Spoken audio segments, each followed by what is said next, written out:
چند سوالات ہم آپ کے سامنے رکھتے ہیں کہ اللہ رب العزت نے ہم سے کیا پوچھنا ہے. یہ بات سمجھے کہ اللہ نے ہم سے کیا پوچھنا ہے, ہماری ذمہ داری کیا ہے, یہ نقطہ سمجھے.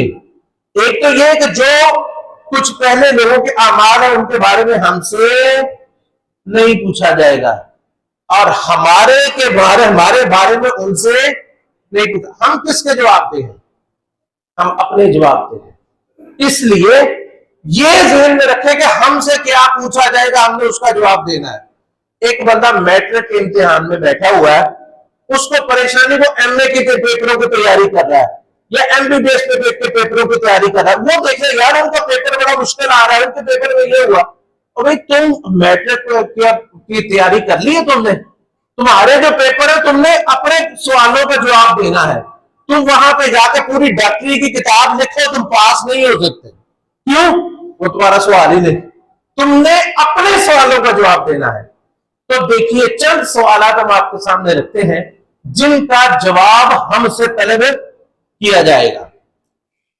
تو اس لیے کبھی بھی ان لوگوں کی بحثوں میں نہ پڑے کہ یہ جی فلاں کیا تھا, ایسے ہوا تھا, ویسے ہوا تھا, خلافت ابوبکر کو نہیں ملنی چاہیے تھی, حضرت علی کو پہلے ملنی چاہیے تھی, اور یہ خلافت جو فلاں کو کیوں ملی تھی, ایسے کیوں ہوا تھا, ویسے کیوں ہوا تھا. وہ ایسے ویسے جیسے ہوا, ایسے ویسے جیسے ایسے ہوا, یہ ان لوگوں کا معاملہ تھا. اور انہوں نے اپنی سمجھ کے مطابق بہت اچھے فیصلے کیے, اور اللہ نے ان سے صحیح فیصلے انشاءاللہ کروائے.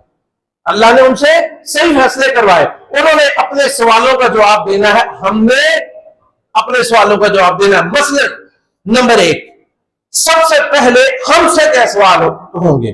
نبی کریم صلی اللہ علیہ وسلم نے فرمایا, آپ نے مشہور حدیث کئی دفعہ سنی ہے, برائے ابن عازب رضی اللہ تعالیٰ عنہ روایت کرتے ہیں کہ رسول اللہ صلی اللہ علیہ وسلم نے ایک دفعہ آپ کسی جنازے میں تشریف لے گئے, خاموش پریشان قبر پہ بیٹھ گئے, اور آپ نے فرمایا لوگوں استعیذوا من عذاب القبر, لوگوں عذاب قبر سے پناہ مانگو, عذاب قبر سے پناہ مانگو.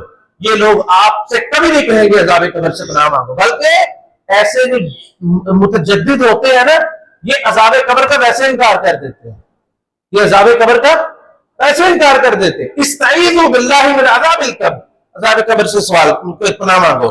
پھر آپ نے صلی اللہ علیہ وسلم نے فرمایا کہ جب کسی شخص کو دفن کیا جاتا ہے تو اس سے 3 سوال ہوتے ہیں, اس سے 3 سوال ہوتے ہیں. لمبی حدیث ہے, فرشتے آتے ہیں, آ کے پوچھتے ہیں من رب کا, تیرا رب کون ہے؟ اور اس کا جواب اپنے حافظے سے کوئی نہیں دے سکتا. اس کا جواب کس سے دے گا؟ اپنے عمل سے دے گا. یہ نہیں ہے مثال کے طور پہ من رب کا, یہ جواب کافروں میں نہیں پتا. وہ مثلا ہم کہتے ہیں ایک کافر ہے, اس کو یاد کروا دے, کافر کے بچے کو, کافر کو یاد کروا دے, من رب کا ربی اللہ, من نبی کا نبی محمد صلی اللہ علیہ وسلم, دین کا دین الاسلام, دنیا میں جو مرضی عمل کرتا رہے. وہاں پہ رٹا لگایا ہوا تھا, وہاں فرشتوں کو سنا سکتے ہیں؟ نہیں, سارا بھول جائے گا اس کو. اس کے جو عمل ہوگا اپنے عمل سے وہ جواب دے گا. اگر اس کا عمل ربی اللہ والا ہوگا تو جواب دے گا من رب کا ربی اللہ. ما دین کا, تیرا دین کیا تھا؟ دین الاسلام.